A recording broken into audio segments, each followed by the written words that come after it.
Clash of Clans podcast presents The War Log, Episode 5.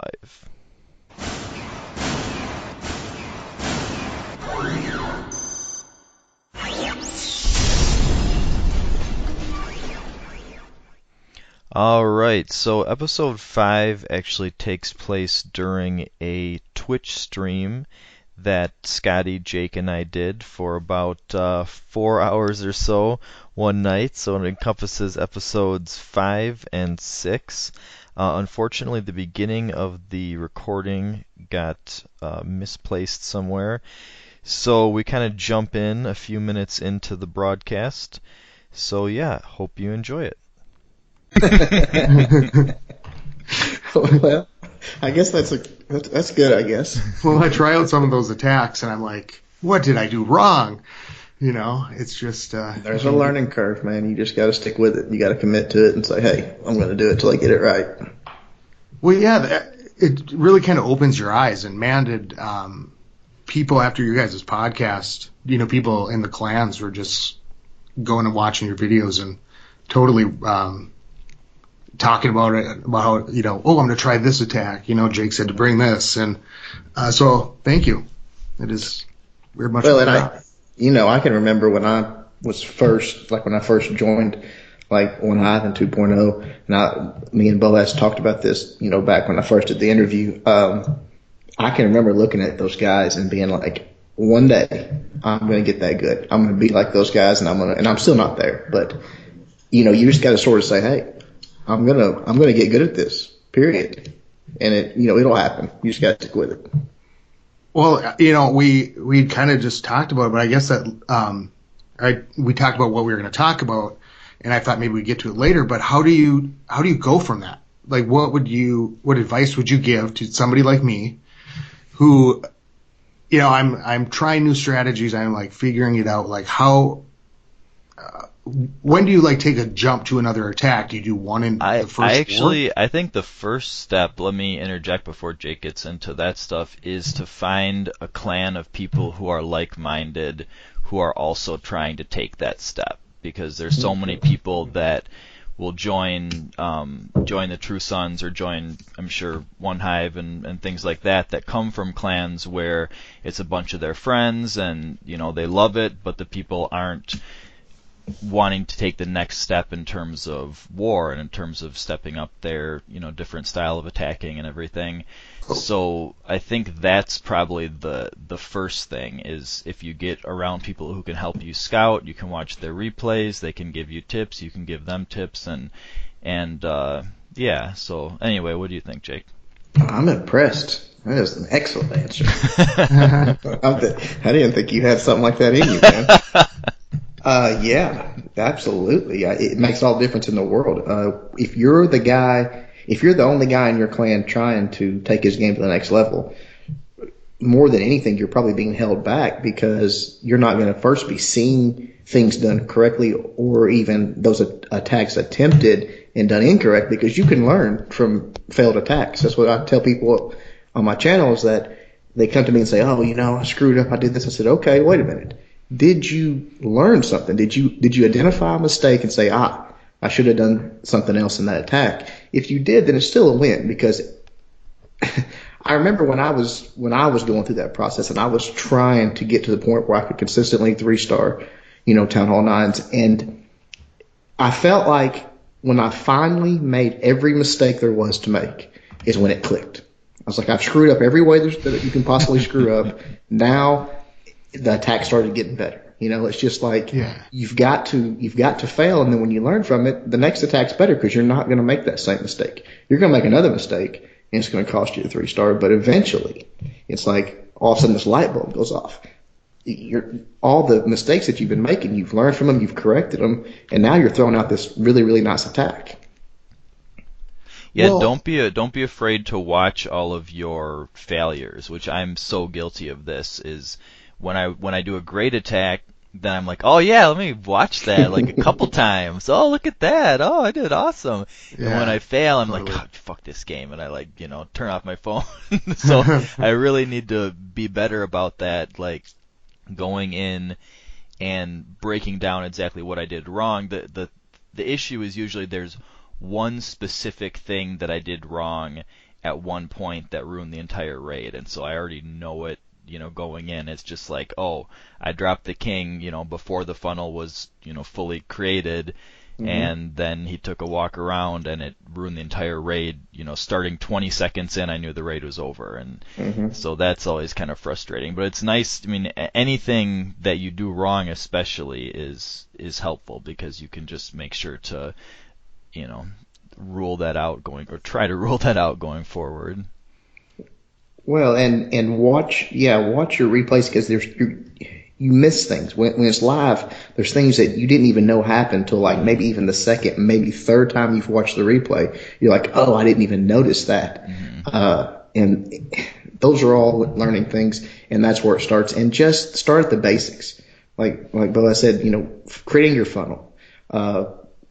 Huge part of it. It seems so minor, but it literally can change the entire raid. Just if you didn't drop a wizard in the right place to create the funnel, you didn't break that trash ring, all of a sudden your king takes a walk. It's like the video I made, the butterfly effect. It ripples throughout your entire raid, and like Boaz said, in the first 20 seconds, it can be over. If you didn't set it up properly, it's over. So you just got to start at the basics, directing your troops where you want them to go. And be critical of your own attacks.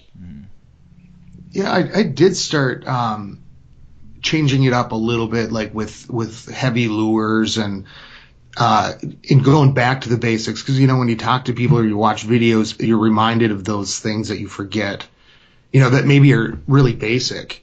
But then I've been, trying up new like troop lures and saying, it's way more worth the risk losing an extra 5 or extra 10 housing space to do what I need to do.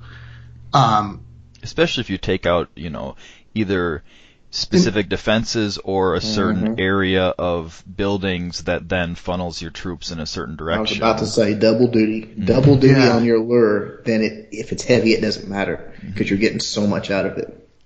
Well, and it's a lot about those first 20 seconds and figuring that out, because there's nothing more painful than watching it. And I think like looking at it, kind of what you guys or what you've been teaching everybody is 3-starring, and thinking of the base as a whole, and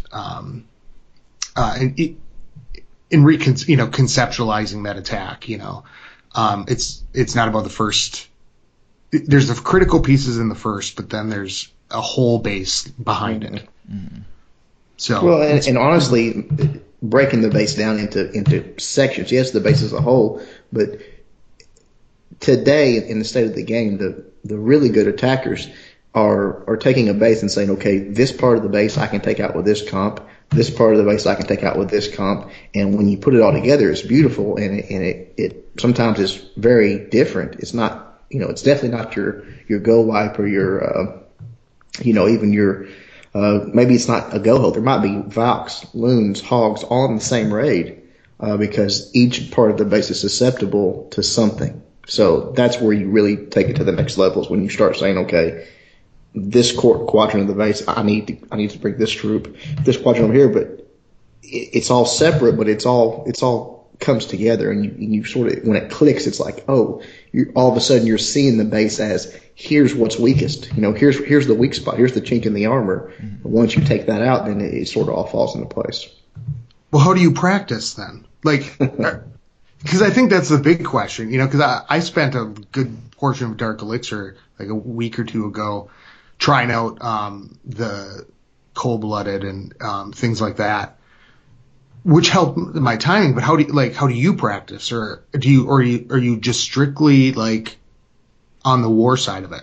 Yeah, I've been practicing for a year straight, but just 7 attacks per week. That's what I mean. You get so little actual attacking time. And so you really got to make the most of it. Put your time in. Scouting for sure is a huge.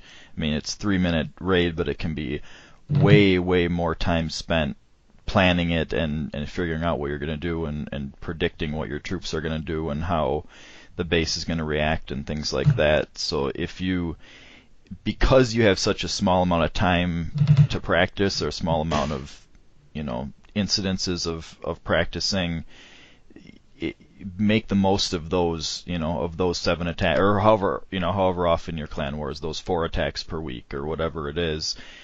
Don't take those lightly, because that's your practice. That's what and again, I go back to, I've made videos about all this. The people have always asked me, how do you practice? How do you practice? There is no practice. You get 2 practice attacks every other day. That's what you get, because you cannot replicate a war attack. You cannot build that same army and go on the multiplayer map. Yes, you can practice some techniques. You can practice funneling. You can do things like that, but you will never duplicate the experience of a war attack. There'll be CCs that aren't full. There'll be sleeping heroes. There'll be bases that are set up strictly for protecting loot, not for protecting stars.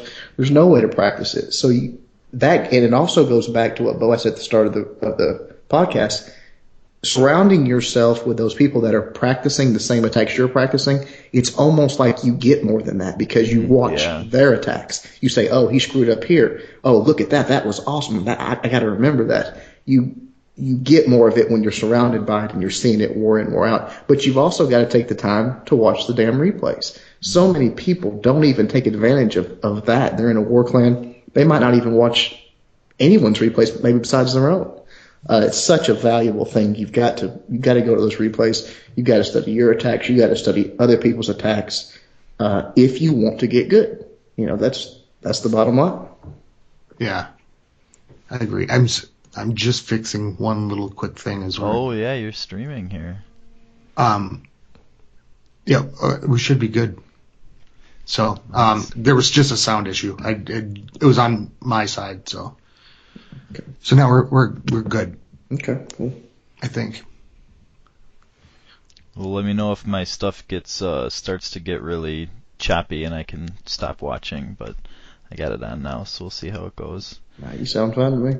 But yeah, the thing is, I mean, not necessarily being in like a really high level war clan or something, or going outside of your comfort zone, but being with people that are trying to do the same things as you are, that are as serious as you, that want to put in as much time as you. Because you hear so many people saying, I'm trying to do this, but people in my clan are, saying I shouldn't, or, I spend all my time trying to help people with their attacks and they just don't listen to me. And people get so frustrated being in clans with people that aren't wanting to put in the same kind of effort and the same kind of time and everything. But also, if you're in a clan where people are taking it a lot more seriously than you, that's going to be frustrating also. So finding that right group of guys who are in the same kind of mindset about it, and the same at the same point of the game you are. Yeah.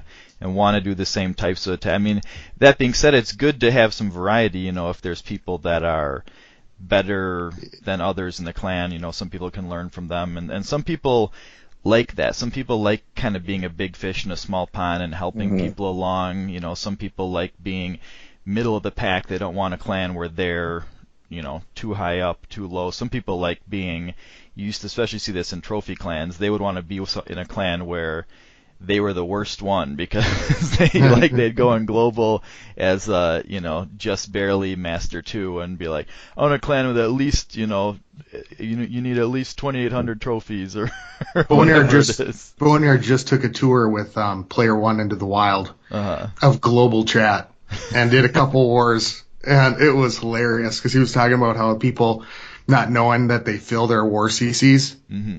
The defensive ones in the clans he joined. I mean, that's how basic some people. They didn't really fill their own defensive war CCs? Yeah. He went in there and was like, why are these CCs empty? And they said, oh, we didn't know that. We thought it was what you did. I mean. Wow. They thought it was what you took to attack? Yeah. Oh, God, that's depressing. Yeah. And it's hard. It's hard for me to... Because, I remember stuff like that, but it was a year ago. Yeah. And it's hard to relate now to people that are a year behind. It really is. Well, you kind of figured that out in your first war, I feel like. You realize in your first war that the troops that you put in those clan castles aren't the troops that you bring in. I remember our first war, we were like, oh, well, I want to put in these for defense, but I'm not going to want that for offense. So, well, what do? I don't know. Somebody look it up online. Well, we'll see what happens. Yeah. And then after one war, you figure it out. It's better labeled now, though. So, I mean, but still, I totally made that mistake. Yeah. Well, everyone did, but again, that was a year ago, so it's kind of like, what have you been doing? How long would you start, Jake? Playing the game or before? Well, January of 2014. Okay, so you've been around for a long time. Well, about a year, yeah, year and a half, coming up on a year and a half. Yeah, I've been for just had my 2-year anniversary in like February. So did you make good choices on your base like all the way, Jake? Or did you? No.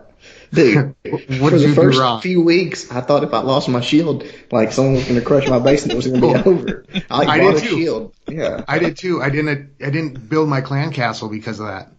No, dude, I made terrible decisions all the way through until Town Hall 9. Well, even in Town Hall 9, I threw my expos down right away. All that. I mean, the game's constantly changing and learning, and I'm no exception to that. I've had to take the hard knocks and learn just like everyone else. No, I've made horrible decisions. The only good decision I made was joining a good clan. What'd you do to turn it around? Well, or did you just start? I mean, did you not make? I just kept, I was always a person to max out a base before I moved on. So before I went to Town Hall 9, I was a max Town Hall 8. So I was never in a bad position. It was just, we know so much more about war matchups now and what you should do to be an asset to your clan versus a detriment. And I didn't follow that path at all. I mean, I'm sure for a while I was a detriment, not an asset. So, well, so we've got a couple Rush Town Hall, 9s, and maybe into a 10. I mean, there's some Rush bases, people who joined, and they're great guys. But where would you say to start? I mean, we're a war clan, so if you've got a Rush base, what do you do to make up that ground? Just it's hard, but it's completely. Like, do you start air defense? Do you start? I would say stop upgrading defenses. Yeah, stop completely. Now, that being said, if you're a Town Hall 10 with freaking Town Hall 8 air defense, yeah, I would upgrade my air defense. But shut it down. I mean, no more defensive upgrades. 100% focus on your offense. Army camps, Spell Factory, CC, heroes, walls, everything besides defense. Would you do heroes before dark troops? Depends on. That totally depends. I think in general you do dark troops first because there's so few dark troops compared to hero levels. I mean, there's 80 hero levels and there's 15 or 20 dark troop levels, something like that. So it's it just depends on. Here's the thing: you've got to get to a point, and as fast as you possibly can, to where you can. If you're a Town Hall 9, to where you can 3-star your equivalent. You've got to get to that point. You're bringing in a certain amount of weight to war. You've got to be able to deal with that weight. Otherwise, you are a detriment to your clan. You're not an asset. It's pretty simple. At Town Hall 10, it's a little harder than that. If you got to at least be able to 2-star if you're rushed what you're bringing in. So if you've got level 3 Infernos, you need to get to where you can 2-star a base with level 3 Infernos. ASAP. I mean, you need to be farming. You need to be upgrading your heroes. You need to be upgrading your troops. You need to do it all. Okay. Yeah, and Jake's definitely right about, like, there's certain defenses, you want to not worry about, mortars and expos and stuff like that, but there's certain defenses, especially air defenses, but also, I guess, wizard towers to some extent, and Teslas that you want to have those at least, serviceable. But really, I gave this advice to Scotty in another podcast because his clan is always facing clans with higher level heroes and higher level walls and stuff, and I was basically like, that's not going to stop happening until you guys stop upgrading your defenses and start upgrading only your walls and heroes. Otherwise, it's just gonna keep getting worse. Yeah. Yeah, we're figuring out the loot, like what we're worth today, and it's kind of interesting because like you can see hero levels really not factoring. No, I don't think nothing. And yeah, Scotty, it's are rough. you seeing the comments about the volume and stuff there? Yep. Okay. I think I fixed it. I'm gonna do as best I can, but we're doing it as a podcast first, so hopefully I don't want to keep stopping. So Yeah. but thanks sure. to people who are listening and can let me know. This is just on the Twitch side, so. But speaking of those getting those weights that you were talking about, the loot weights for the different bases and stuff. That's for matching up, right? Because we're Right. on doing the matchups with the podcast clans, and so taking that to another level, there's a guy that I was talking to in one of the chats I'm in, who is working on figuring out exactly how much weight in terms of gold each defensive upgrade is worth, which is so interesting because really, like right now, when you're upgrading, it's like going to a restaurant and ordering off the menu without knowing the price. It's like, this sounds good, but maybe it costs $40, maybe it costs $10, something like that. So when you're really serious about war, and you go in and you say, well, should I upgrade my Expos? Should I upgrade, I eat at my Burger wizard King. towers? No, Should I just do kidding. my walls? Or, what should I do? It's hard to make an informed decision unless you know how much each of those things is going to affect your matchmaking weight. And so if you have this list, that it's like a menu, you can know, well, I would like to upgrade my Expos, but that's 20, that's going to be 2,000 gold added to my weight. Whereas if I, upgrade my Tesla, it's only 1,000. I mean, this is pulling numbers out of my ass. I don't know if this is true, but if I upgrade my Teslas, it's 1,000 to my weight. So I might rather have this, but this is going to bring me up less, so this is more worth it. And so having would be really helpful. What would be the drawback to having? We see hit points, we see DPS points, hit points, HP, whatever. But we see those listed. Why not have a defensive cost? Or a matchup cost. What would be it would be just putting the algorithm out there and saying, look, here's how you match up. It is out there. It's just the amount of loot that's available in your base, in your storage. Right. But not like one gold storage or whatever is how much your base is worth in matchmaking. But I mean, like you said, for each cannon, it's saying, well, if you add that, you get, this many defensive. I mean, why not just make it completely transparent that way? I feel like they're intentionally kind of coy about letting that stuff out. Well, I don't think they ever thought there would be such a demand for it. Maybe I'm wrong, but I don't think they really anticipated hunting and intentional matchmaking. I think now that they know it, hopefully they'll just give it to us. I don't see the drawback to them, especially what's the downside, Yeah.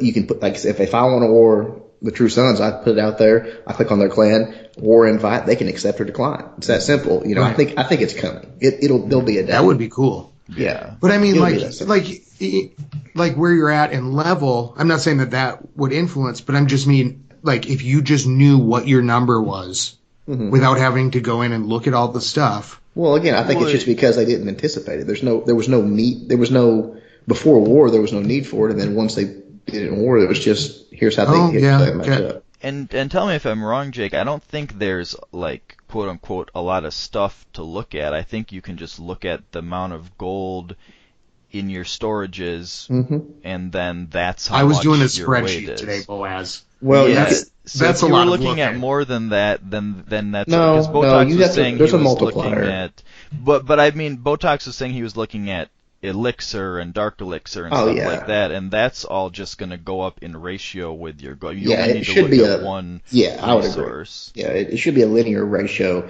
If your gold goes up, your elixir, your dark elixir, it should be the same percentage basically. It is. It was. I was looking at the bases, Yeah. and they were exact. The elixir was exact same as gold. So we Yeah, only. And Brock said that he was like, you only have to look at the elixir to figure. But I was doing a spreadsheet. I'm just saying, Yeah. like, if you could look at the thing and said, oh, he's a 79 war guy, Yeah, whatever. Just pick one and go with it. But yeah, that's Yeah. But that's kind of the terminology people use. I'm a 75K. I'm only 70K or whatever it is. And then if everyone kind of knows that, or you figure that out for everybody, that's all you need going forward when you're making lists, when you're matching up with other clans. You just need that number next to each person's name and take it from there. Yeah. So yeah, we're going to be having, it looks like a lot of, this clan has a lot of the general. The Kryptonian family is going to have a lot of arranged matches going forward. Maybe some kind of tournament or something that we've been talking about. So yeah, it should be pretty. Cool. Yeah, we're working on the matches. To me, it's more about how can we do this the easiest way possible, so we don't with our clan we have 40 people warring or 35, somewhere in there. I would rather not sit out anybody if I don't have to. That's what I don't understand is that's what we run into. We have people wanting to match us constantly, but either the town halls don't match up, or it's like we're not going to ask our members to sit out just so we can match up with you guys. How are y'all going to? What if one clan's got 15 town hall 10s and one's got 4? What are y'all going to do to make that? That's the boat we're in, and I basically want to say if we're going to do a tournament, let's first work out the matchups as close to even as possible, so we're not having to bench members. The bigger clans can go against each other and try first and work through the algorithm before we sit people out. And 15-person wars. To answer Jake's question, a clan with 15 Town Hall 10s is most likely not going to go against a clan with 4 Town Hall 10s. But well, yeah, exactly. So it's going to tell us. You start out with a similar matchup, but benching people is just a reality of doing arranged matchmaking. That's just something you got to accept, that people are going to either be offended or they're going to have to take turns, or something like that. The point is though, there's ways to do it where, if we're going to try working through the algorithm and try doing this, well, let's try to get the most Town Hall 10 clans with the most Town Hall 10 clans that is big. So, if 2 of us have to sit, then it's fine. But we're going to go against. Then it's going to be basically L versus Kent Farmhouse every time. The first time. We start with the easiest things. As similar as possible, in size as possible. And then people just try it, because there's no guarantee. Well, Taco Lover had the best solution to this whole benching issue that I've ever heard, which I thought was really interesting, and I had never thought about something like that before. So he was saying that each clan, there's 8 clans that would potentially participate in the tournament. Each clan, they have a pool of outside people. So a lot of times when clans want to match with each other, a clan will bring in ringers, they'll bring in a certain number of Town Hall 10s, or if they need lower Town Halls, they'll bring lower ones to match with the other guys.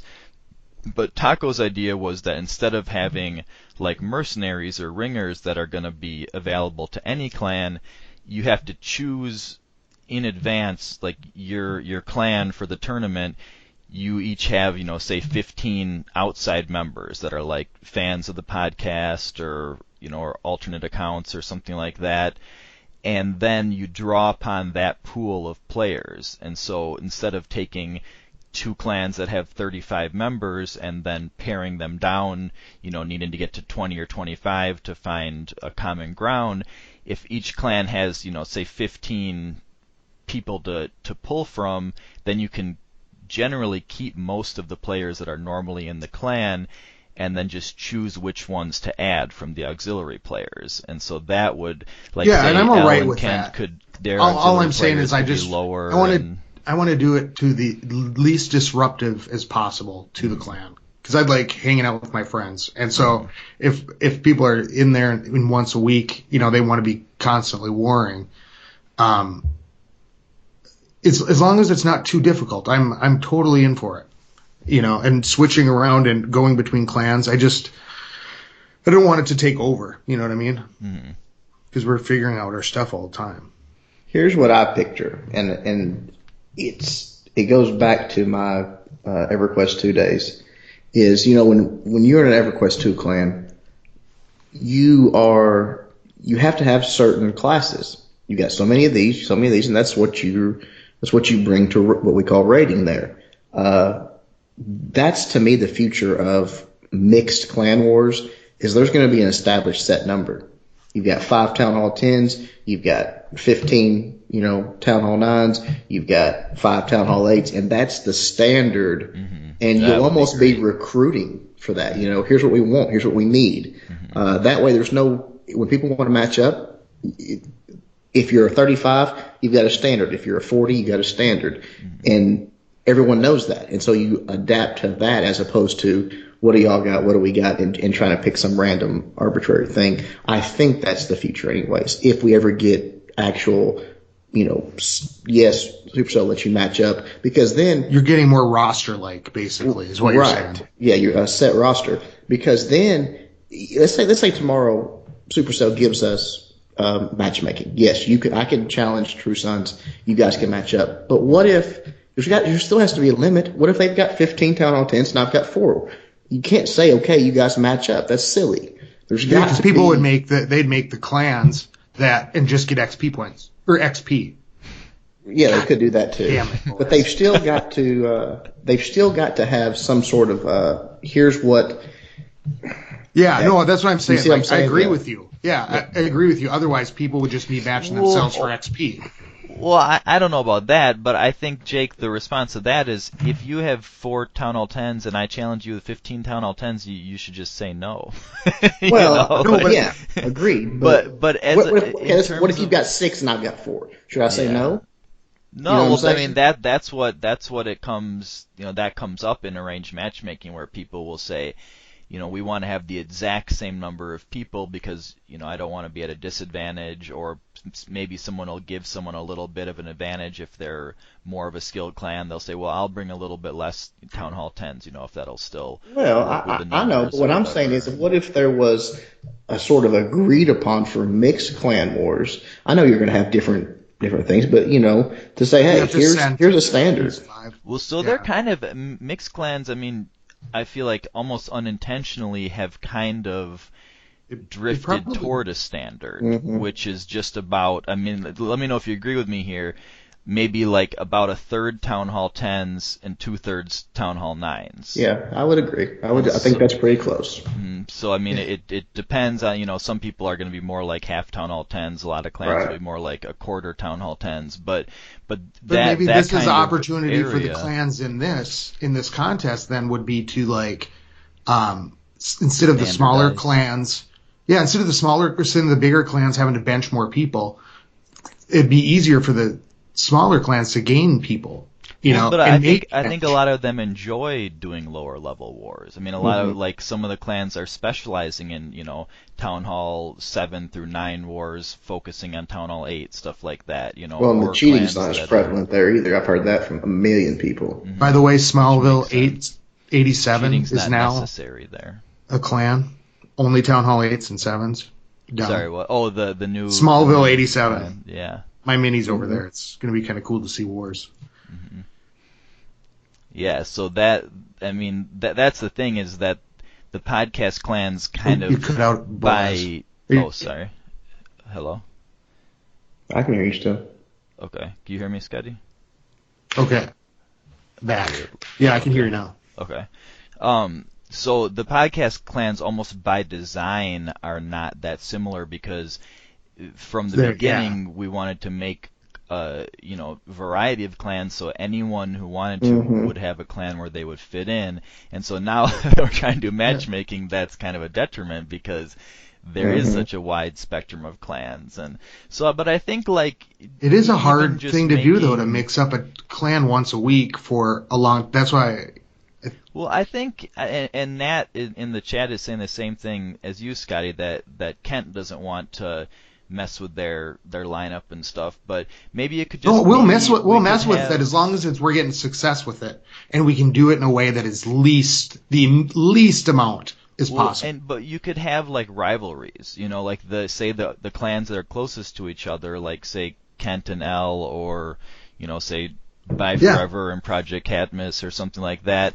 They could have rivalries with each other where they repeatedly match up. If they're much closer than they are with other clans, then they could just kind of have a weekly or bi-weekly. And that's why if we're practicing, figuring out the matchups and figuring that formula, it would make sense if we could do it, the two clans that want the 35-person war that are the most similar. Let's do it that way. Mm-hmm. So that way, if you don't get it, then you're not sitting 25 people out, is what I'm saying. Like, let's do it like the clans where it's the least amount of tweaking to try to get it right. And once we have that down, then and we're more assured of it that it's actually working, then we can make the drastic ones. And Jake, so to follow up on your suggestion about there being kind of a standardized makeup for mixed war clans. Say Supercell doesn't step in and do something else. Say, I mean, it's been Clan Wars has been out for a year. They haven't set up any kind of. We've been calling for arranged matchmaking, Clan War leagues for 9 months or something like that. And it hasn't come about yet. So, how feasible do you think it would be for the community itself to set up a standardized kind of just a situation, maybe different divisions where people are going to be able to match up with each other and keep track of who's doing the best or things like that? How feasible is it for people to do that on their own without Supercell's assistance? It is. It's going to be difficult though, because take us for example. Right now we're low on Town Hall 10s. Just happenstance the way it is. So probably even in the makeup I would suggest we wouldn't be able to match because that's your only problem. But I think the high level war clans could agree on that because, like you said, there's sort of a ratio that's in place already. Everybody wants some Town Hall 10s. They don't want a full Town Hall 10. They don't want half Town Hall 10s. There's a middle ground there that people want. Most people don't want a lot of Town Hall 8s. We don't want a lot of Town Hall 8s, but the reason we started taking a few, and we're not taking any right now, is because there's some good guys out there. Mm-hmm. They just started the game later, and we don't want to miss out on that. That's a really good way to put it, I mean, they just people are coming in at different times. Yeah, that's just where they're at in the game, and it doesn't mean that they're not a beast. It just means they're Town Hall 8 right now, and they're going to be Town Hall 9s. They're on their way. We're not taking people that aren't playing the game, very actively. So I don't know. How do you pick your players? Oh my God, it's such a process. I'm not involved in it, but we have a team that goes through applications and then they watch attacks, and it's a whole thing. And you just have to put fan in the stands for House of L. Yeah. I mean, and let me ask you guys a question. I don't mean this, I'm not trying to get a rise out of anybody, but it's a serious question.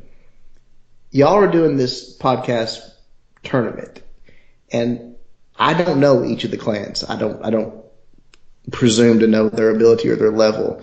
But is there any of them that will be able to beat the True Sons? Because I've been there. I know that they're pretty good. And I'm not saying anything bad about you guys because I've not been to all of them. But is it sort of a foregone conclusion that they're the favorites, or no? Yes, no. Well, you maybe? Obviously haven't seen my attacks.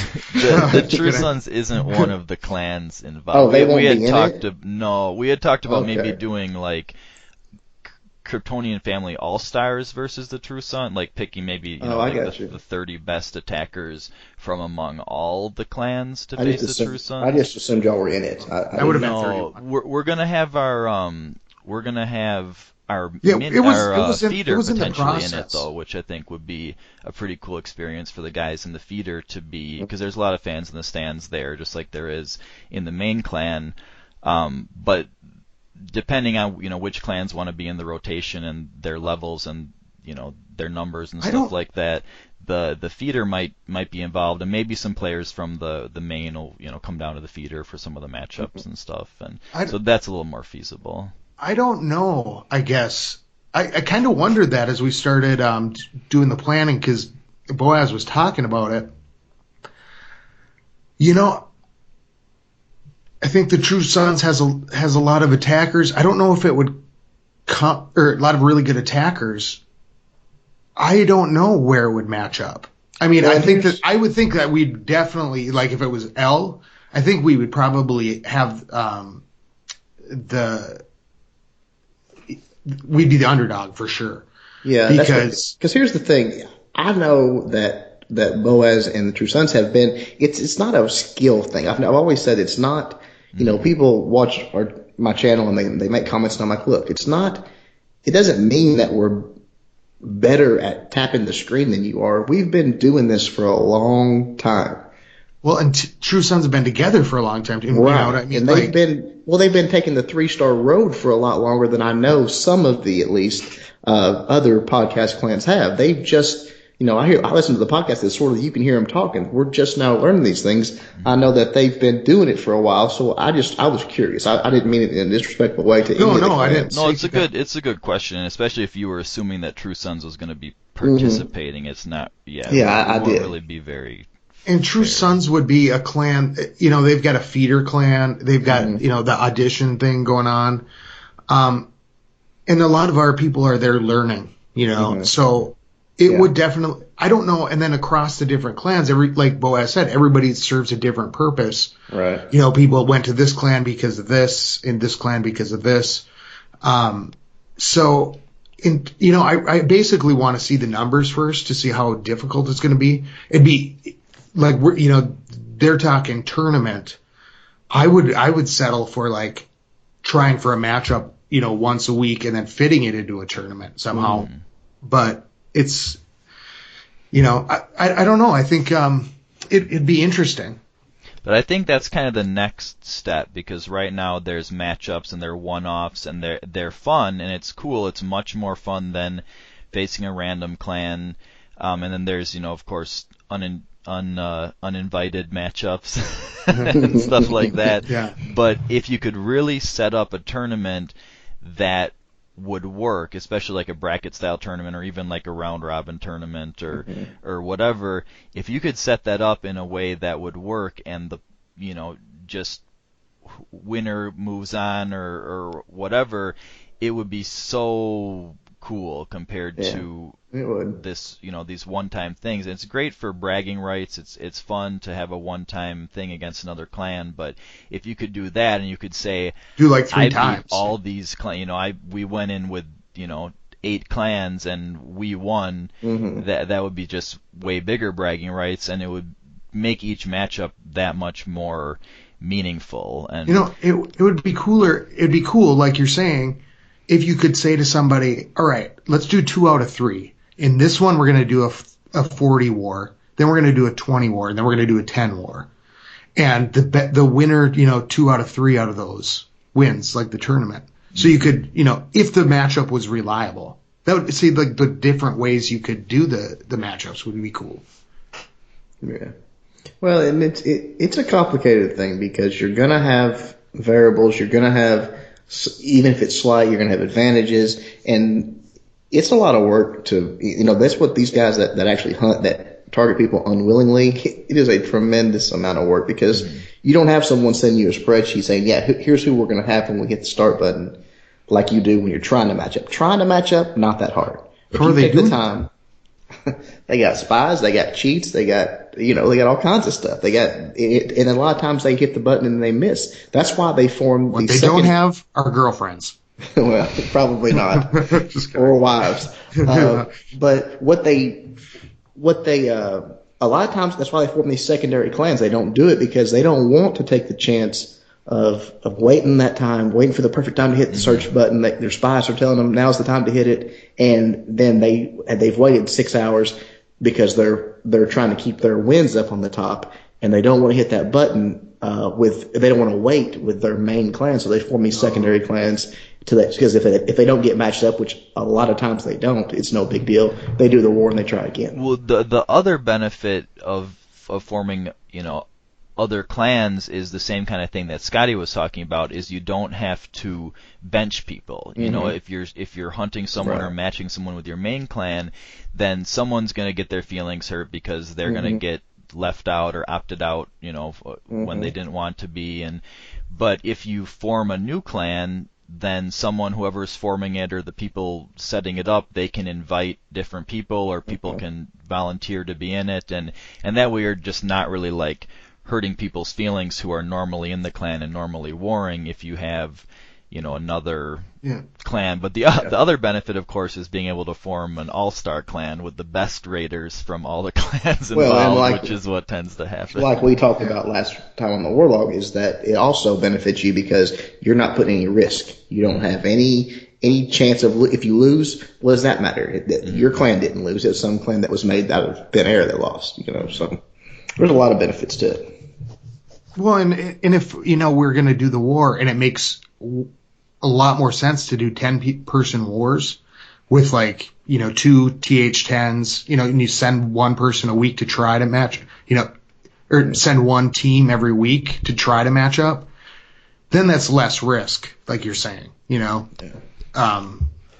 if a new clan, with a new clan, I mean, send that, when you say that it's so much harder to hunt someone than it is to match someone, it's harder to match the numbers because you don't have them there in front of you. Exactly. But a lot of people say that it's actually much easier to hunt because when you match someone, people have, say demands, we want a war at this number with this amount of Town Hall 10s, or they'll say, they'll match and then be like, oh, actually, this person's not available this weekend, or these people, well, let's do it next weekend, or, or they'll, just different things. Different people will, no, I don't want to do it. Why did you set that up? Or something like that. Whereas if it's an ambush, then the other clan doesn't really have any say, and so all that needs to be agreed upon is one of the sides. And so, some situations they'll try to give themselves an advantage by having, more Town Hall 9.5s or something like that. But yeah, so in some respects it's actually easier to hunt because there's so many less people who need to agree upon terms. And I know that just happened with Zod and LexCorp were trying to match up, and LexCorp wanted to take advantage of the XP boost and not war with less people, and so they said, well, can we push it back a day? And then Zod said, well, we can't do it for the next 3 days or whatever because some of our elders are going to be gone, and so let's do it next week. And so It sounds like they might do it next week, but that's just the kind of stuff that happens. One clan, this happened, and another clan, this happened, and then it gets pushed back and back. Or you can just be like the True Sons and try to do arranged matchups and just miss every single frickin' time. Yeah, that's my point, is that, look, if you guys are literally trying to do arranged matchups, here's our values, here's what we're going to bring to the table when we hit search. I don't mean it's easier logistically of coming to terms, but you have to imagine when you're trying to ambush somebody that's not wanting to be ambushed, it's not easy because people sit out. We have people all the time. Hey, I'm out next war because of this or that. Yeah. We might do 25 versus 25, and then the next war might be 40 versus 40. It's crazy. So it's difficult. So what's the big deal with the ambushes, though? I mean, like, people are just ambushing them just because they want to attack them, or to destroy them. I mean, what's the? I mean, it depends on who you ask. There's some level of trolling involved, of destroying, quote unquote, but ostensibly it's to get good matchups and spurred on by the fact that it's hard to agree upon terms. So, like, say someone will we'll match up with you. Oh, no, actually we can't, back out a couple times. And then someone else will say, well, we're going to match them whether they want us to or not if, after they backed out a couple times. Or someone says something that offends someone else, or someone has personal beef and they say, oh, we're going to take them on. Or just clans that don't, they did Team YOLO and Engami because they're clans that are kind of like radio silence. They're high win clans that nobody knows what's going on, how good they are, things like I thought that. you said So high wind. No, high wind It was like clans, high wind. and so kind New of term. want to test them out, see what's going on. So there's a lot of different reasons, but a lot of it stems from negativity and revenge and things Or if they don't like that. a video you made. Yeah. Seriously? Yeah. Yeah. Well, that's the word. That's the word on the street, anyways. Have you guys have gotten ambushed? Mm-mm. I'm sure people Not have yet. tried to. No? They're trying like hell, but no.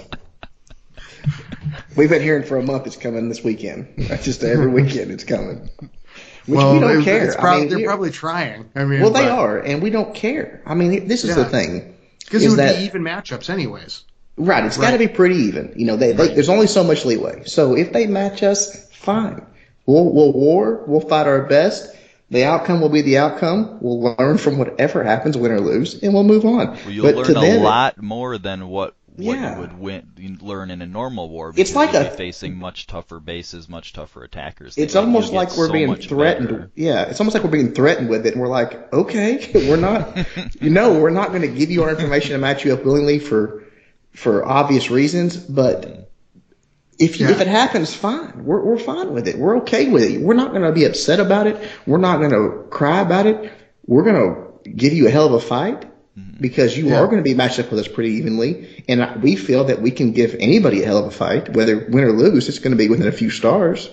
I like you asked earlier. I wouldn't, because the True Sons we would be the underdog. I wouldn't not want to match them. Right. Because it'd be fun to do, because the matchups you should be about even. And quite frankly, I'm sick of going against maxed heroes. Yeah. 1 through 8. I mean, come on, we can everyone else's heroes are only getting higher, Scotty. I know. Yeah. At least they cap out at 40. Yeah.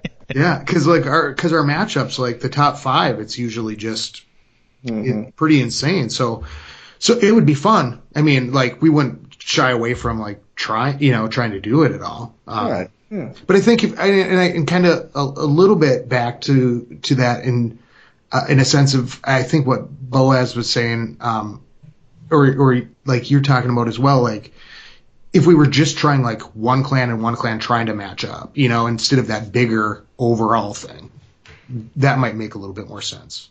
Yeah. Well, that leads me to a question, Jake. Why doesn't One Hive match up with people more often? We're trying now. The major reason that we haven't in the past is simply because I've always been in complete agreement with it. I don't like the idea of telling, Joe, you got to sit because we're deciding. He wants to war. He's been One Hive, a 24/7 war clan, and hey, you got to sit because we want to match up with this other clan. I just don't like it. Doesn't sit well with me. But we've had more clans lately say, and it's, I guess, an advantage that we have because of the name, the notoriety, is that they'll say, we'll match to you. So that we're okay with, and we're trying to set up a few because we are extremely bored with the matchups we've been getting. It's just, they're very boring. Are you not? The likelihood of finding a clan that's using anti-3-star bases and really testing your bases in the way that you would like is just so low. It's getting better and better. Yeah. It's getting, people are picking it up. The knowledge is trickling down. People are figuring it out. So matchups are becoming just, I'd say more interesting in general, but what do you run will with? Be Jake. It varies, man. It fluctuates so drastically. That's why I don't know that Clash Heads will ever actually be able to match us, because every war it seems like it's, we've got new recruits, we got people setting out, we got all kinds of stuff. So it's normally right now we're 3 to 4 Town Hall 10s. Just number wise, is it 25 somewhere in there? Anywhere from 25 to 35 usually, somewhere in that range. Okay. Which is what we are always 25 to 35, and we are at 7 Town Hall 10s, and we stopped accepting Town Hall 10 applicants because we got guys that are working on 3-starring and stuff, and just seems like whenever we're letting in Town Hall 10 applicants, they end up not being very good. And so we kind of like, well, we're going to stick with our guys that we know are good. Mm-hmm. We're not 3-starring, very often, pretty rarely, but we're getting there, like, a couple times a war, maybe we'll get a couple on the lower That's guys. good though. That's how it starts. You start at the bottom. You start at the weak Town Hall 10s, and then all of a sudden you'll notice every time there's a truly weak Town Hall 10, it gets wrecked. And then the next thing you know, there's that Town Hall 8, Town Hall 9 level defense Town Hall 10 with Inferno Towers, and all of a sudden that one's getting 3-starred every once in a while. And the next thing you know, they're always getting 3-starred. It's that progression, so that's not a bad thing. Yeah. How often do you redesign your base? Your war base? Mine, I haven't redesigned in a long time because it hasn't been 3-starred in a long time. But if you get 3-starred at one high view, it's time to do some work on your base. That's a good Wait, policy. so the majority of your Town Hall 9s don't get, well, I guess not majority, but a large chunk of your Town Hall 9s don't get 3-starred? No, like most hardly wars? ever. Yeah. God, I feel bad Well, for you but guys. we have a lot of max Town Hall 9s. Oh, like how maxed? Well, I don't mean like lavas and 30 heroes, but all D max and Lego walls with some lavas and 20 plus heroes. So we've got That's probably how most of us are. we got 6 or 8 of those, but yeah, we rarely see 3-stars on those. Really? Yeah. See, I mean, and we have good base. I mean, we have pretty much all custom bases, get often complimented on our bases and stuff like that. Really nice anti-3-star bases that everyone's always giving input to each other on and stuff. But we definitely get 3-starred a big chunk. Are of you our getting guys 3-starred by 3-starred. La Union, or what do you? Yeah, a lot of times it's There's like not much of a choice these when last you got few big last walls. few clans. It was pretty much all like lucky pentas that were getting us and stuff, which is And that happened. lame, but I if will that- say, but you can't really. yeah, I will say that since the popularization of La Union and the different variations, way more often than we used to. We didn't have to change a base once every 3-4 wars. One base might need to be tweaked. Mm-hmm. Now it's more often because of that. But there's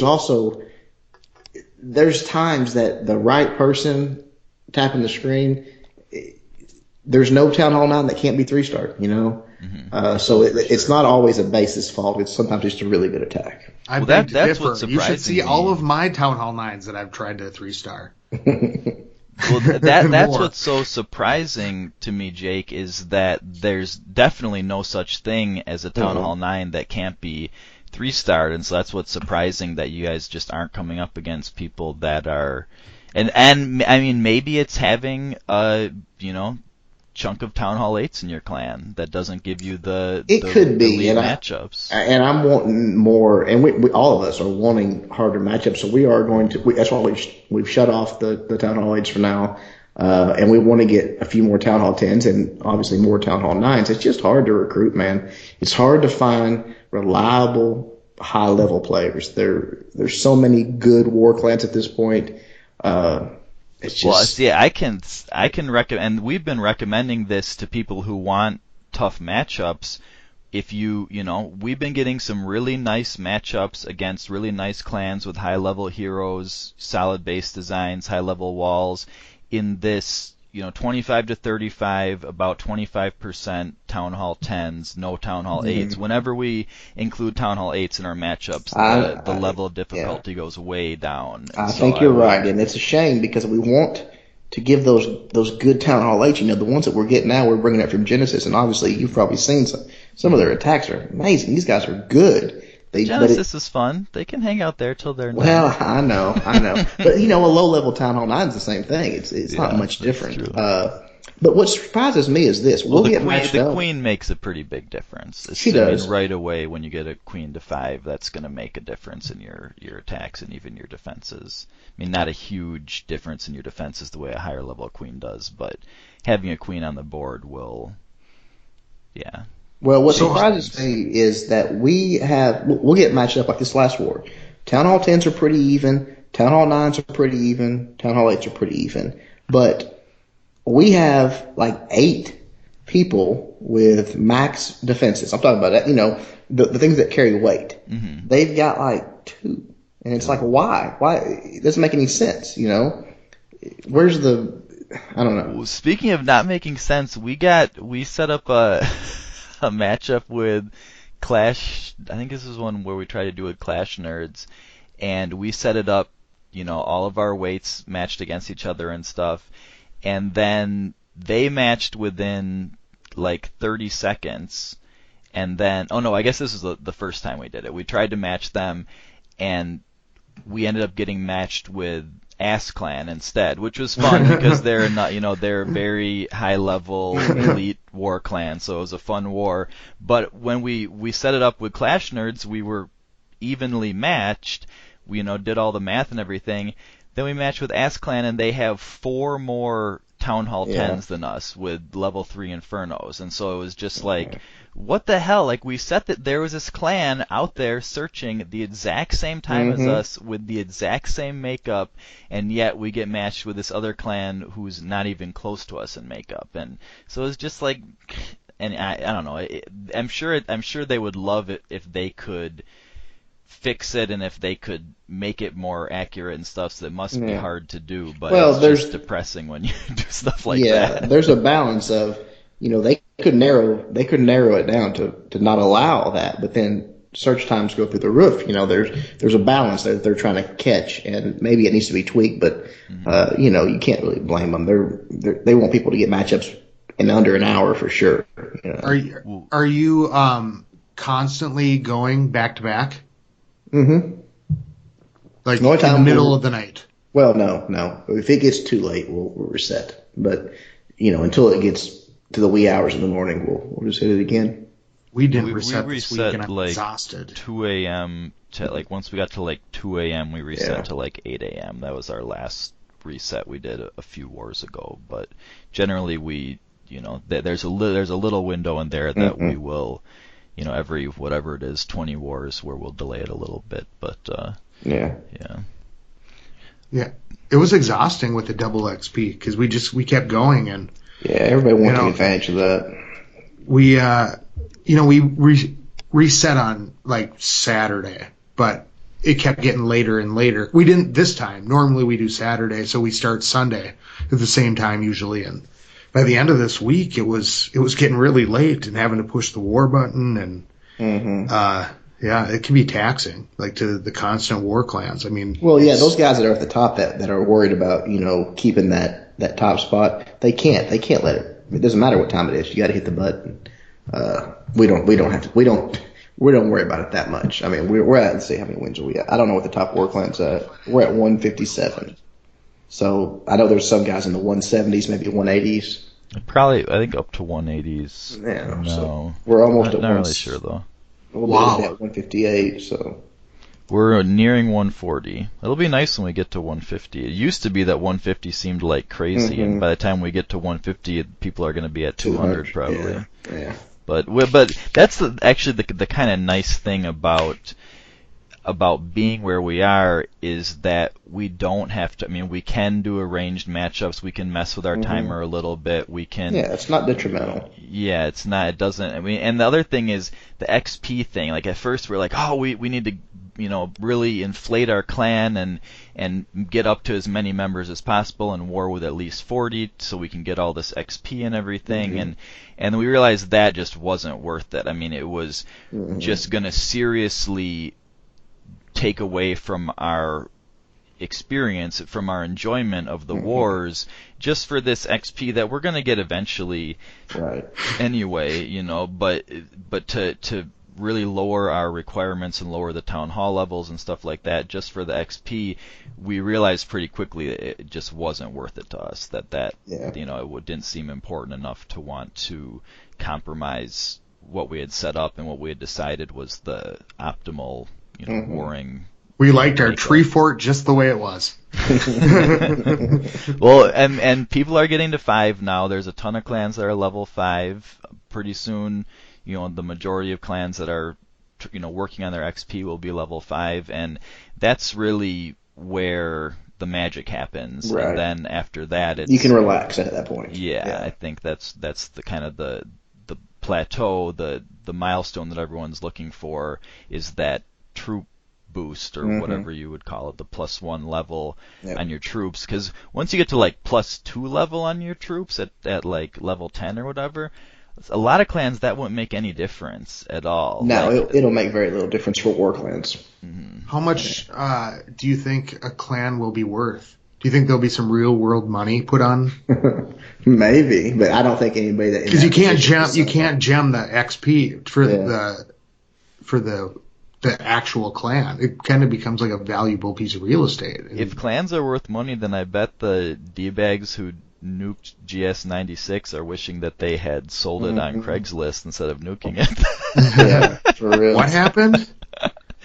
What is Some this? guys, one of the highest win war clans, some guys who used to be members, I guess, got a hold of the leader's information, his login, and they went in and kicked everyone out of the clan, and they had like 165 wins or something like that, and yeah, it's just douchey. But they started over. They're just like, whatever, it's just a number. It's, they got to start over their XP though too, which blows. Yeah, that's the only part that sucks. The wins, everybody knows at this point that wins mean very little. I mean, it's just a matter of how long you've been hitting the button, because 90% of the clans you face aren't that good.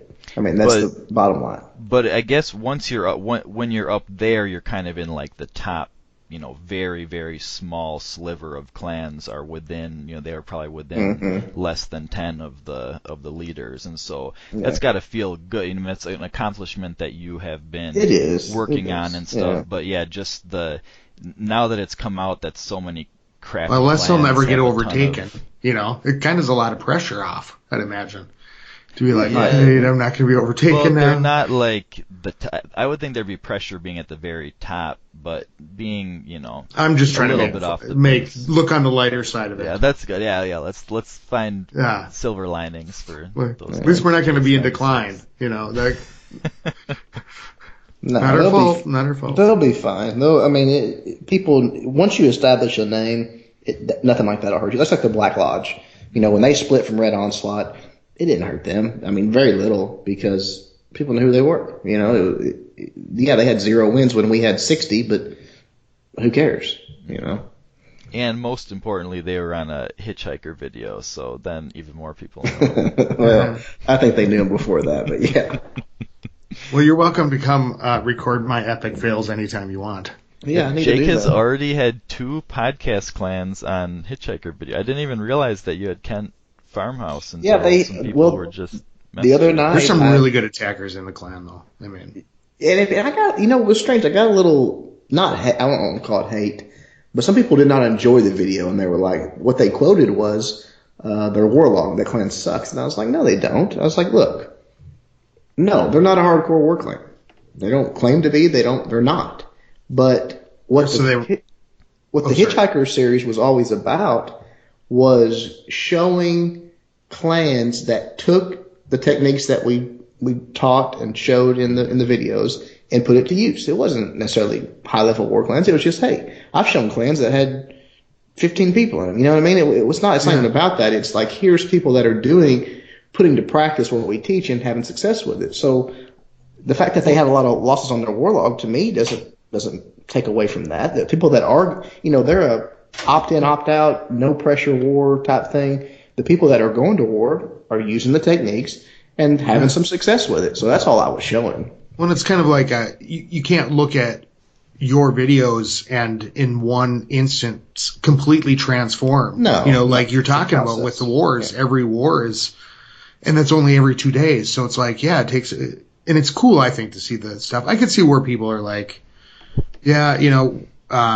these super highly specialized, but I like that idea. I mean, I think that's. I think it was cool to have a farming clan or a more casual kind of war clan, and I think the warlog. I mean, that's not that relevant, but it was kind of not that great because they were attacking like crappy bases, and so it wasn't as as interesting but as that's if they're and I attacking get it. I stronger know, bases. right? I know that. So, but I don't think the win, thing No, really matters very much. a lot of my viewers for want to video. see high level attacks, and I get that. But there's a lot of my viewers that aren't high level. They're facing those bases that they saw being attacked, and more I hear people say, "Hey, I want to see some of that because."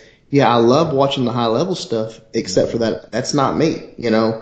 So Mine's level That's 3, and becoming a it does very not do popular thing to show on either YouTube or and websites and stuff is how to 3-star the internet bases, the common bases that you see over and over and over, and it's very practical application for people. I mean, a lot of clans they face those bases so many times watched that one it's and failed. okay, yeah, know 100 ways to crack that base, but for some people it's like this base always gives me trouble every time. Now I can see breakdown of how to beat it and what it's called.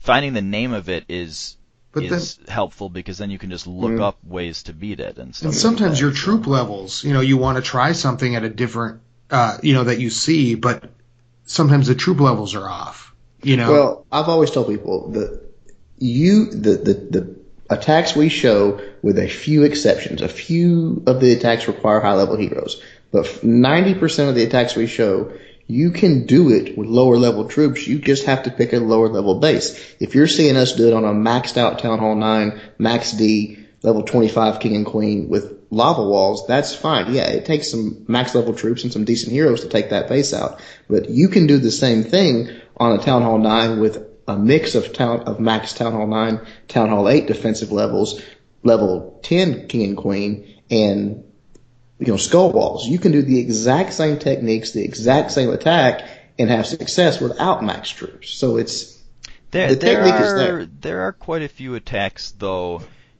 that you do need really, really high level heroes. Well, what besides like? Well, no. I think what Jake's saying is, maybe the heroes like.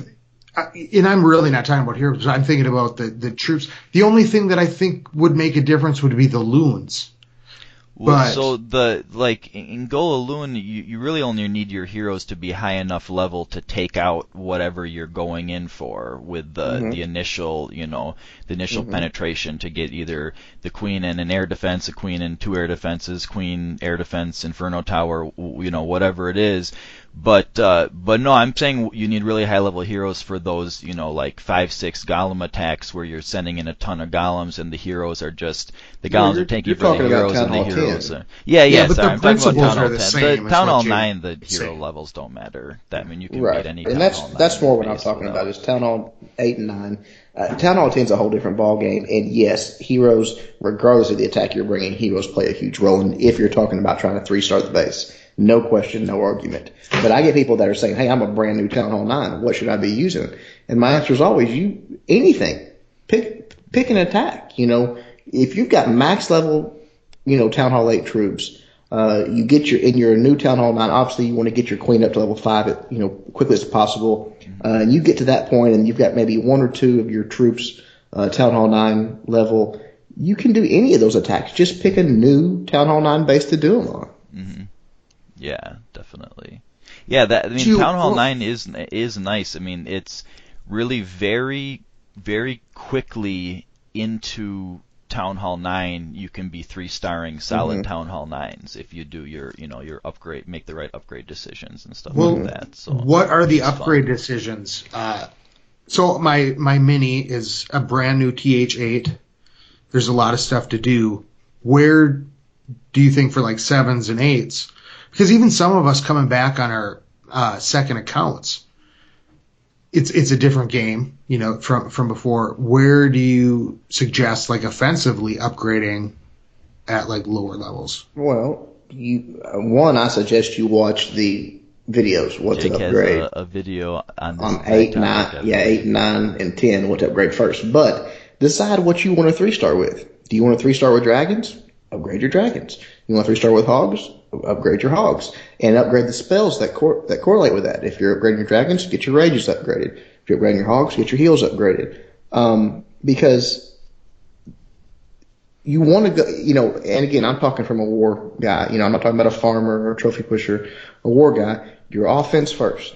Offense first. If your army camps can be upgraded, those. If your spell factory can be upgraded, that. If your CC can be upgraded, it. If you get a new hero, upgrade that. Upgrade your offense first and the troops that you plan on 3-starring with.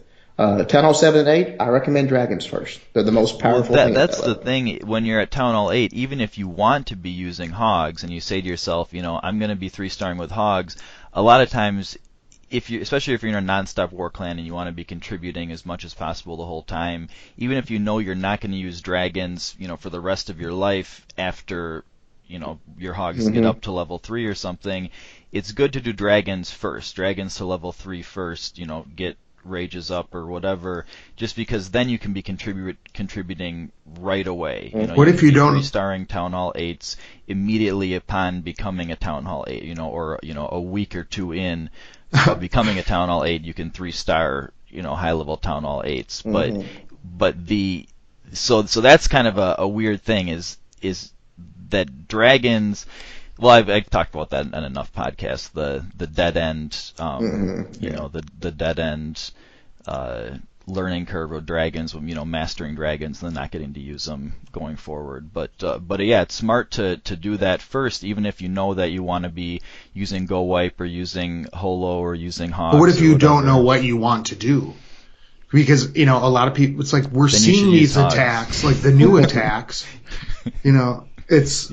Just use hogs. I would say watch videos. And I know people don't like watching YouTube videos, but seriously, at least at first, go and see what's out there. Go to my channel, other channels, and say, hey, what works at this range? And you'll see it, and you'll say, okay, I like the looks of that. Even if you stop watching there, you've got an idea of what is. But I think there's troops are capable of. Yeah. And I think there's a lot of people that go to those sites, to your channel and stuff, looking for solutions to the problem. So when you see the attacks, all of a sudden it's like, oh, yeah, instead of you get exposed to them later, when you're going to seek out a dragon attack. Well, and I don't know if you've listened to it yet or not. I know that Boaz and I already recorded the sort of rebuttal of the Town Hall 8 is easy or is not easy to 3-star debate. Have you listened to that yet? No, I haven't, because I have to edit it to put out tomorrow. That's all right. I just didn't know if you listened to it. But the thing is that when I was a Town Hall 8, when Boaz was a Town Hall 8, probably when your main account was a Town Hall 8, the information wasn't out there. There was nobody saying, hey, guys, here's how you 3-star at Town Hall 8, and it really doesn't matter what the base is like. If it's like this, you use this attack. If it's like this, you use this attack. Now it is, so now it is kind of easy. Yes, when you're going back, it might say, okay, hindsight that, but even for a new guy, the first time through Town Hall 8 right now, if you'll put in the time and effort, if you'll go to do the research and watch the replays and watch the videos, it is pretty easy because the attacks have been refined for a year at this point. And not much has changed really at Town Hall 8, honestly. I mean, nothing's different. Except for the higher heroes, I think will be. Well, yeah, but because honestly, of the drill at 7. But it's still capped at 10. Yeah. The Barb King has always been capped at 10, and that's at Town Hall 8, and that's all a Town Hall 8 can have. So but Town Hall 8's a long ways. I mean, from the beginning to the end. It is. It's like it is. So there's a lot of progression in there. But what I'm saying is, let's talk about a Dragloon attack. A king being level 1 or level 10 makes 0 difference. There's no effect on the attack on that. Okay, he's a king. He can't do anything to your dragons. Your dragons are just going to take him out wherever he's at. So it's still any Town Hall 8 can be Draglooned. Anyone out there. There's not a base that you can design. It can be done by the right attacker. Any Town Hall 8 can be hogged. Maybe not on the first attempt, but once you know where the bombs are, any Town Hall 8 can be hogged by the right attacker. So the information's there. People just have to go get it. and practice it and study it and perfect it. And by the time they're through that journey of Town Hall 8, they'll be wrecking Town Hall 8s. They really will. And the amount of research needed to figure out how to 3-star Town Hall 8s consistently is not very. I mean, No. you don't have to do much research to figure that out. For Town Hall 9 and of course Town Hall 10 is a whole different story. But there's more. It takes longer to figure that out. But it doesn't take a lot of time and effort and just paying attention and doing a little bit of it practice. takes some. I guess what I mean by that. But it's I don't want people to think when they're listening to you that they have to go on and watch like hours and hours of YouTube videos. There's two videos. They're about 15 minutes apiece. Yeah. See, I guess and I guess it just comes back to so I've got to start upgrading troops, and it's going to take me a lot of time to get things going. There's that big journey, and so people I think play around with different combos. They're like, but what level dragons do you have right now? I'm just there, so I don't have level 3s yet. All right, but level 2 dragons, even if you'll get your dragons to level 2, they're up. Okay, then you can 3-star most Town Hall 8s with level 2 dragons. I used to 3-star them on SERP on my mini account at Town Hall 7. I used to 3-star Town Hall 8s. And it's make sure to get your clan castle up because the clan castle ups are going to be really important. Yeah, but I just did that. If you'll learn funneling and when we were talking about Dragloon, I had a guy on my channel the other day that was saying, those loons are worthless, and I was like, oh my god, stop, because the loons play a huge role in that attack. Yeah, in my opinion, the drags are worthless. But there's 2 funnels you're creating. You're creating a funnel for your balloons because they target defensive buildings, and you're creating a funnel for your dragons. Once you get that in your mind and get the technique down, it's all easy from there. It's just a matter of whether you're bringing lightnings or rages. That's it. It's over at that point. Okay, I could see that. So you're carving out the defense You're making a funnel for your balloons. You want them going straight to air defenses. You're making a funnel for your dragons because you want them to go through the center of the base. That's it. You got to take out trash buildings for the dragons. You got to take out defensive buildings for the balloons. Once you get that in your head and you start picturing the base in that format, and if you'll watch the 2 how-to Dragloon videos, it's not hours of research. It's 2 15-minute videos. It lays it out very plainly, and you'll say, okay, yeah, I never thought about it that way. That's the way I was. When Rex taught me, he did it in chat. It was like, it was just typing it out. That's why we made the video, because we had so many Town Hall 8 recruits at the time, and we were constantly having to type this out. And it was like, look, this is so much. We could do this in 5 minutes. Show you. Yeah. And so when we did it, people started coming to it, and they're like, oh my god, it makes sense now. That's so simple, but I never thought about it that way. So it's just putting forth the effort. If a Town Hall 8 will put forth the effort, they can be a very efficient Town Hall 8 attacker and will 3-star most of the time. They'll screw up. It's not bulletproof. You can screw up, but they will be 3-starring a lot. Yeah. And so Scotty, when Scotty asked you for what myself, the biggest thing, I am as a new Town Hall 8 again, I'm having trouble. It's go watch. Have you watched those videos? No, I haven't. I will now. Okay, go watch. It's a whole new world. It's just completely. The fundamentals are the same, but you're not used to the different combos, and then not having the option of different attacker on your higher level account. I got way better on my main after doing a bunch of wars on my mini because I had to really pay a lot closer attention to things because my heroes were so much lower. The rest of the troops are virtually the same, but the heroes being so much lower, they can't be a crutch like, heroes in their mid-20s, are just going to be able to do a lot when you're attacking a Town Hall 9 base. But if you have to kind of go back to basics like that, and it's kind of like doing batting practice with a weight on your bat or something, then when you finally get to unleash, your full potential and your full arsenal, then you're going to be better equipped. Sometimes you get complacent with all the tools at your disposal. So if you have to go backwards and start over or just pay a little closer attention, think about things more, constructively, then it can really help a lot. So if you start doing a lot of wars in your Town Hall 8, Scotty, it could end up helping your Town Hall 10 attacks. I agree. Let me give you four videos, and you watch those before you attack next time with your Town Hall 8, and I will almost bet you get a 3-star. Watch Funneling 101. It's in the Theorycraft playlist. Watch both How to Drag Loon at Town Hall 8 videos in the Attack Strategy playlist, and watch the How to Hog at Town Hall 8 video.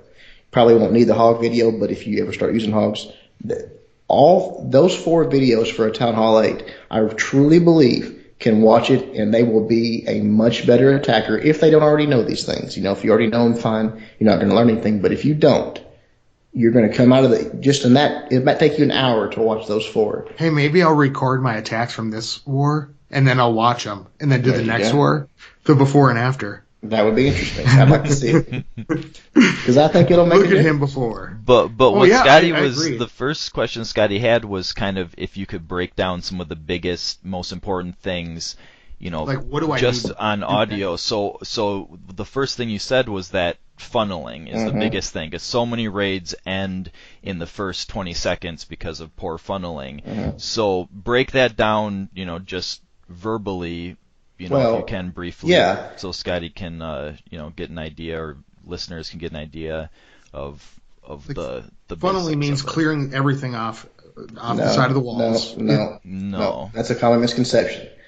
Funneling is this. You've got to think about buildings as a trail of breadcrumbs. And your troops, especially like dragons or P.E.K.K.A.s or whatever, that go to the closest building are going to go to the closest breadcrumb.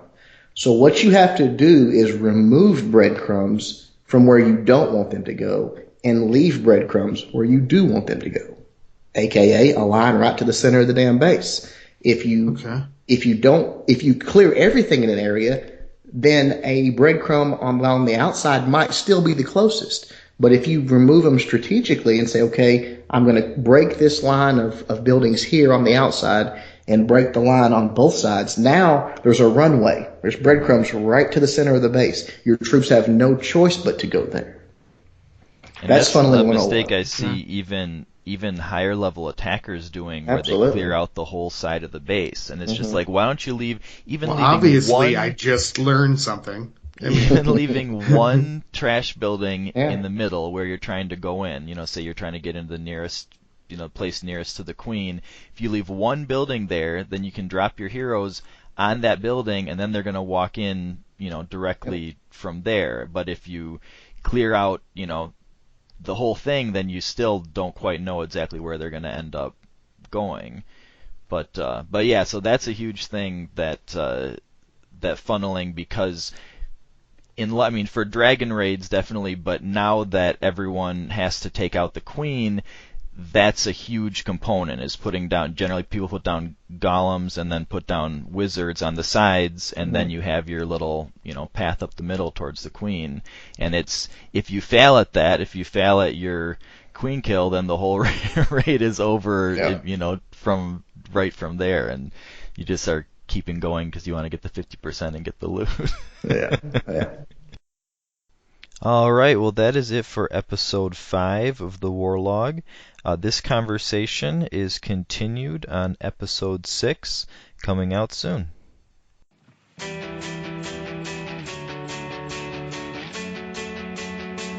Introducing Clan Wars, Clan versus Clan Wars. Don't believe me? Ask my boy. That's right, we got Clan Wars. Clan Wars are finally here. You've been waiting a couple of years. Hope you got your troops maxed out. Hope you got your loot maxed out. All the time you were chasing cups, you should have been farming gem and stuff. Let's get your defense up. Get better at attacks, because it's gonna take a lot more than just sniping town halls. If you go against my clan, we're gonna 3-star all of y'all. Howling Wolf's the clan name. I'm Aries with few in numbers, but if you come against my clan, that Howling Wolf is gonna hunt it. Infernos on fire, hill spells and hog riders. Go wee and go white. Got giants so healers take flight. dragons and race spell. Fire flame burn just like hell. Oh well, sit back and listen. Clash of Clans got new edition. CLANWARS. Now we're gonna really see which clans are the best. Clash of Clans, I'm the man. Got my iPhone in my hand. Prepping day is about to end. Come on, let the war begin. Got CC troops on ready to fight. Play Clash of Clans both day and night. Making lots of raids, no time for resting. Hope the servers don't lose connection. Got my heroes, got my spares. Kept all full, so all is well. Enemy bases best beware, cause I'm powered up like Supercell. Clan Wars. We got Clan Wars. We got Clan